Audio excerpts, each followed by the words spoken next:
She made more money than most CEOs, commanded more respect than Supreme Court justices, and ruled daytime television for a quarter of a century.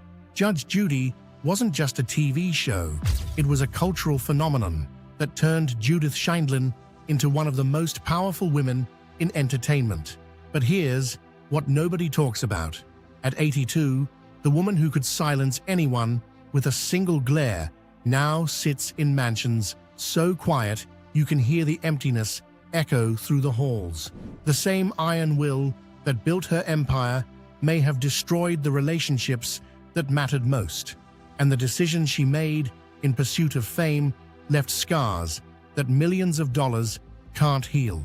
What really happened to the judge who once had America hanging on her every word? And why does the life she's living now look nothing like the success story we all believed?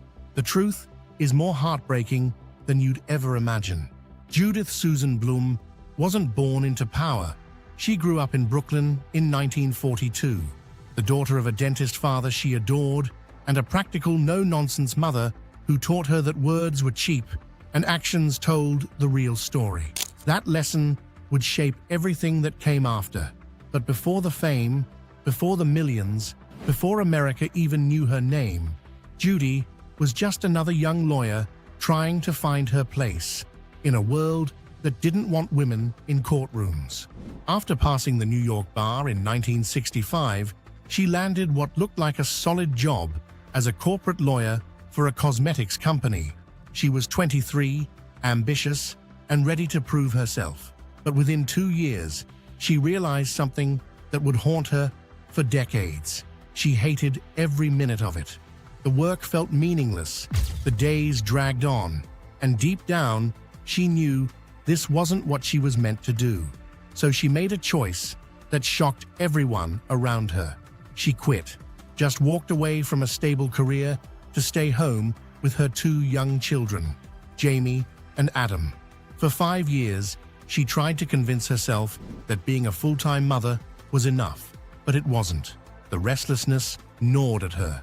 By 1972, when a friend mentioned an opening for a prosecutor in New York's family court system, Judy didn't hesitate. She jumped back in, and this time, everything clicked. Family court was raw, emotional, and brutal.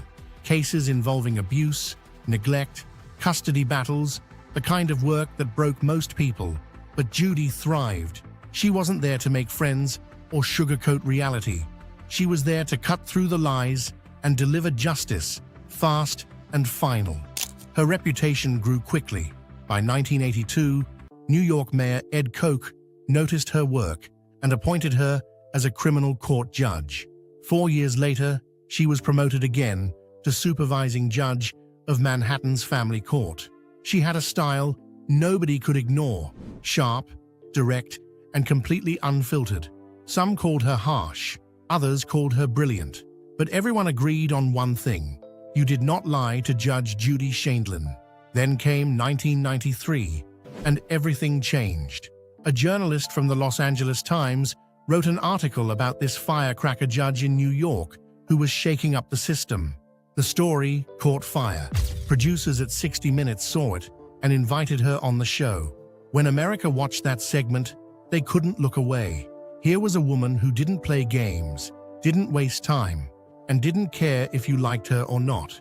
She was real in a way television had never seen before.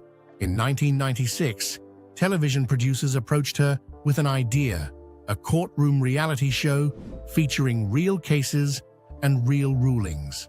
On September 16th of that year, Judge Judy premiered. Within weeks, it was pulling in millions of viewers. Within months, it was a cultural phenomenon. At its peak, the show drew 9 to 10 million people every single day, sometimes even beating Oprah in the ratings. Judy became more than a judge. She became an icon. Her catchphrases, her glare, her entire presence became embedded in American culture. And the money? It was staggering. By 2005, she was making $25 million a year. By 2008, that jumped to $45 million. And by 2017, she was earning $147 million annually, making her the highest-paid person on television. Not just in daytime, on all of television. She filmed only 52 days a year, which meant she was making close to $900,000 per day of work. But here's what nobody saw coming.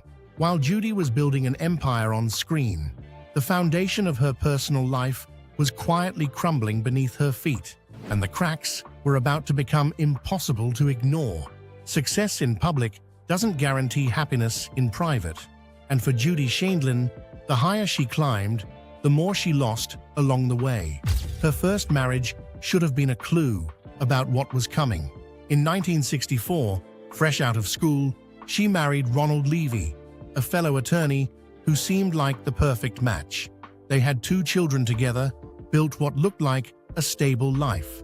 But beneath the surface, something was deeply wrong. Ronald never took her career seriously. To him, her work was a hobby, something she did to keep herself busy. That might have been acceptable in another era, but not to Judy. She had fought too hard to be dismissed like that. The resentment built slowly, year after year, until the marriage finally collapsed in 1976, after 12 years together.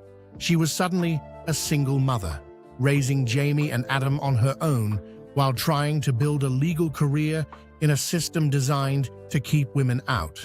The next year, she met Jerry Sheindlin, a defense attorney with a sharp mind and a personality that could match hers blow for blow. The chemistry was instant.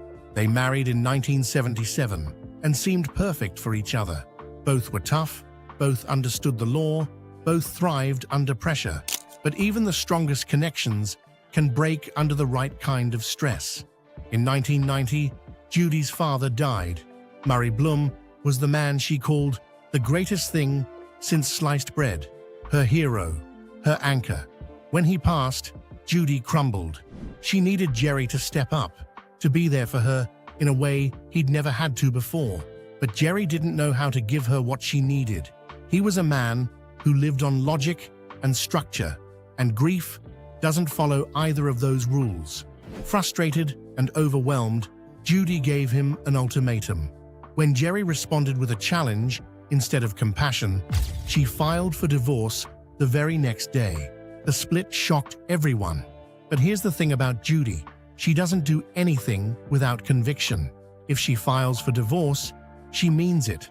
Except this time, she was wrong. Within a year, they both realized the divorce was a mistake. They missed each other. They needed each other. In 1991, they remarried, and this time, it stuck.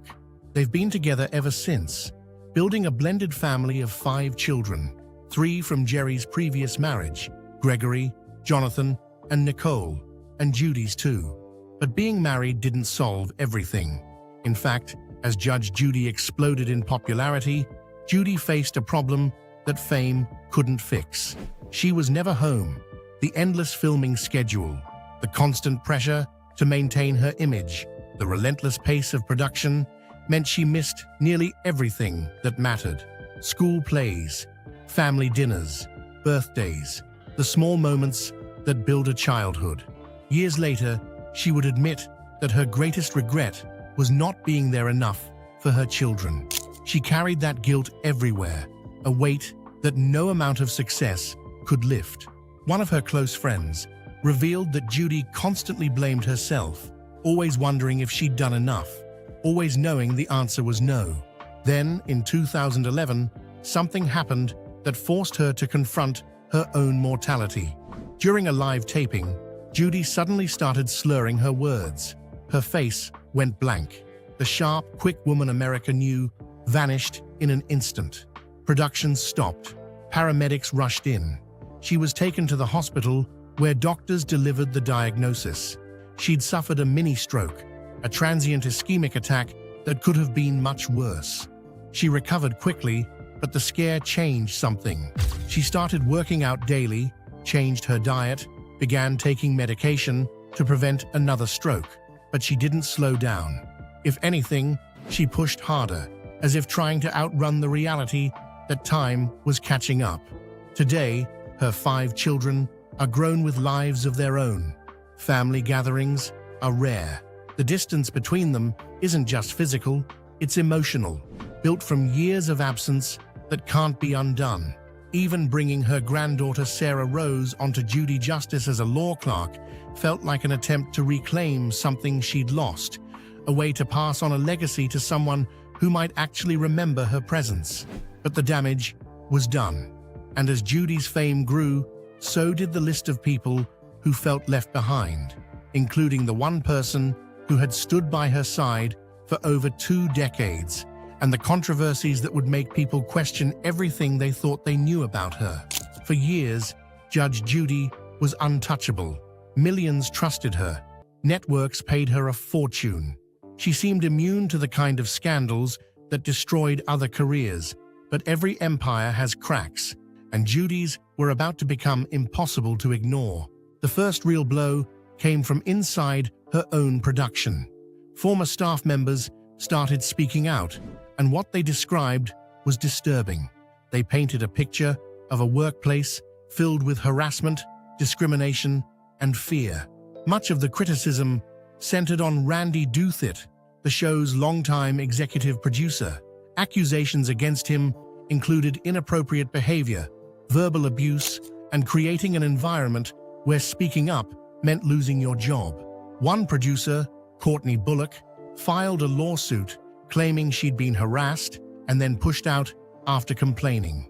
Other former employees backed up her story, adding that there was a troubling pattern behind the scenes. Some even alleged that racial bias influenced which cases made it to air, with instructions to avoid booking too many black litigants in a single episode. These weren't just whispers.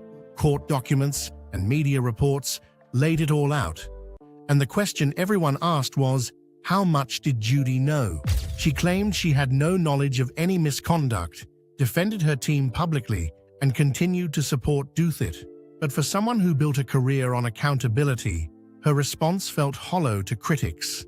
They argued that as the face of the show, she bore responsibility not just for what happened on camera, but for what happened behind it too. Then, there were the cases themselves. One dispute became infamous online, known simply as the herpes case. Judy awarded $5,000 to a woman who claimed her ex-boyfriend had knowingly infected her. The ruling was swift and final, except there was a problem. The man later presented medical evidence proving he didn't have herpes at all. The ruling was wrong, publicly, humiliatingly wrong. Critics pounced. They argued this wasn't an isolated mistake, but proof of a larger pattern.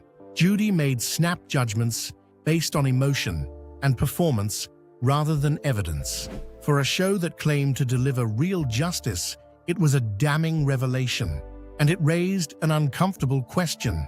How many other rulings had been just as careless?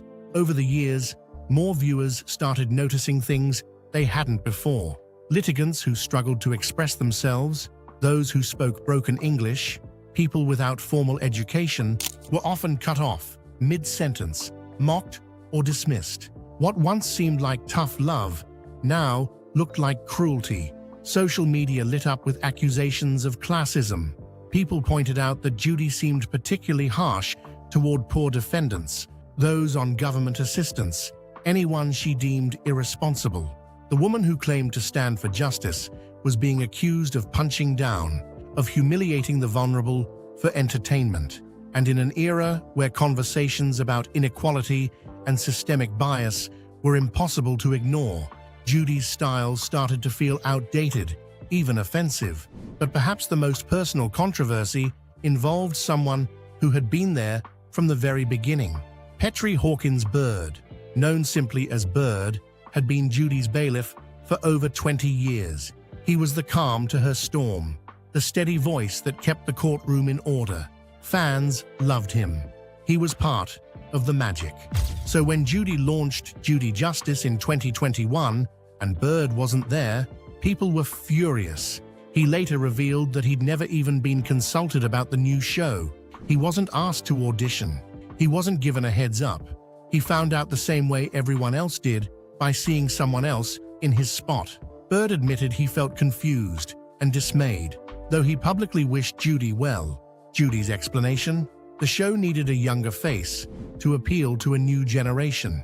She brought in her granddaughter, Sarah Rose, as a law clerk instead, a move that only fueled accusations of nepotism. To longtime fans, it felt like a betrayal. The woman who preached loyalty had tossed aside someone who'd been loyal to her for decades. Then there was the messy split with CBS. In 2021, after 25 years, the network made a business decision that Judy took personally.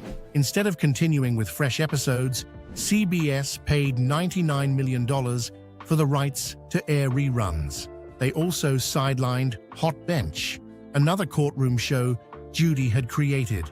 To Judy, it wasn't just business, it was disrespect. She publicly called them out, saying they'd gambled wrong and disrespected her creation. And if that wasn't enough, there were the lawsuits. Rebel Entertainment Partners, the company that had originally helped launch Judge Judy, sued CBS and Judy over profit sharing. They claimed they'd been cut out of their fair share, especially after spin-offs like Hot Bench were launched in secret. The legal battles dragged on for years, and while Judy ultimately wasn't found liable, the accusations left a stain. Even tabloids went after her. The National Enquirer published false stories, claiming she had Alzheimer's disease and had cheated on her husband. They later apologized, but the damage lingered. For someone who'd spent decades controlling her image, these controversies were devastating. The untouchable judge was suddenly very touchable, and the public was watching every crack form. But even as the controversies piled up, Judy kept working. She launched new projects, stayed in the public eye, and refused to fade away. The question was, did anyone still care? When Judge Judy ended in 2021, it wasn't just the end of a show, it was the end of an era. For 25 years, Judy had been a fixture of daytime television, a constant presence in millions of homes. But instead of retiring, she made a bold move. She launched Judy Justice on Amazon Freevee, marking her first step into the streaming world. The show had all the familiar elements: real cases, sharp rulings, and Judy's signature glare. But something was different. The platform was smaller, the audience was narrower, and without the massive reach of broadcast television, the cultural impact just wasn't the same. Judy Justice pulled respectable numbers for a streaming show and even won her another Daytime Emmy, making her the only TV judge to win for 2 separate programs. But the spark was gone. Part of it was the missing pieces. Without Bird, without the familiar CBS set, it didn't feel like the Judge Judy people remembered. Sarah Rose tried her best, but she couldn't replicate the chemistry fans had loved for decades. Younger audiences didn't connect with her the way older generations had with Bird, and longtime viewers felt alienated by the changes. In 2025, Judy launched another project, Justice on Trial, a docuseries on Prime Video. This time, she wasn't presiding over small claims disputes. She was re-examining historic legal cases, from the Menendez brothers to the Scopes monkey trial. The format blended dramatized reenactments with legal analysis, a departure from everything she'd done before. Judy appeared in period-appropriate robes, playing a lower court judge in scripted scenes, while members of her tribunal justice team served as an appeals panel. It was ambitious, thoughtful, and aimed at making viewers think critically about the justice system. But it also flew under the radar. There were no billboards, no viral clips, no cultural conversations. The show quietly dropped on Prime Video, watched by a fraction of the audience that once tuned in daily. The truth is, Judy's reach has shrunk dramatically. At her peak, she spoke to tens of millions of people every week. Now, she's lucky to hit a few million on streaming platforms. Younger generations don't know her name unless their parents mention it. To them, she's a meme, not a trailblazer. Even her public appearances have become rare.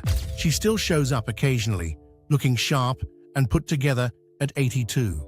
Samuel L. Jackson introduced her at a recent event, and observers noted she still had that commanding presence. But those moments are few and far between. She's not chasing the spotlight anymore, and the spotlight isn't chasing her. The harsh reality is that Judy's era has passed. She's still working, still producing, still trying to prove she's relevant. But the world has moved on. Television has changed. Audiences have changed. And at 82, even Judy Sheindlin can't stop time.